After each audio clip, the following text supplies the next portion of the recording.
আসসালামু আলাইকুম রহমতুল্লাহ। যারা কলোনি করে পাখি পালতে চান তাদেরকে এই বিষয়টা অবশ্যই মাথায় রাখতে হবে যে আহ, যত বড় কলোনি করুন না কেন পাখি তত বেশি ছাড়া যাবে না। কলোনির আপনার নির্দিষ্ট মাপ রাখতে হবে।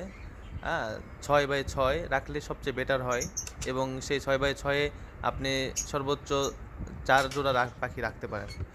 বড় কলোনিতে বড় বেশি পাখি রাখলে সমস্যা একটাই দাঁড়ায় যে বাচ্চাকে অন্য পাখি এসে ঠোকর দিয়ে মেরে ফেলায়, ঘর থেকে ফেলে দেয়। হ্যাঁ, যার কারণে আমি আমার এই কলোনিতে একসময় 15 জোড়া পর্যন্ত পাখি পেলেছি। বর্তমানে এই কলোনিতে আমি মাত্র 4 জোড়া রেখেছি। আলহামদুলিল্লাহ, দেখেন প্রতিটা বক্সই কিন্তু বাচ্চা কাচ্চা খুবই ভালো করছে।